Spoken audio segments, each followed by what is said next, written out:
Hey guys, I'm Anna, and today I'm going to show you how to add Santander card to Apple Wallet.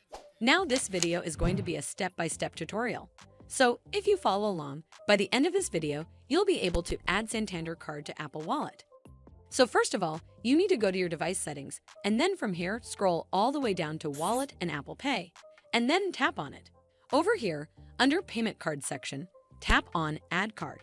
Then tap on the type of card which best describes your situation. For this instance, I'll go with debit or credit card, and then just hit Continue right over here. Once you're on this screen, simply tap Enter Card Details manually.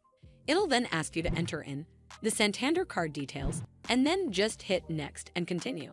Well, that's how you add Santander card to Apple Wallet. I hope you found this video helpful, and if you did, make sure you give it a thumbs up to see more videos like this, and don't forget to hit that subscribe button. We'll see you in the next one.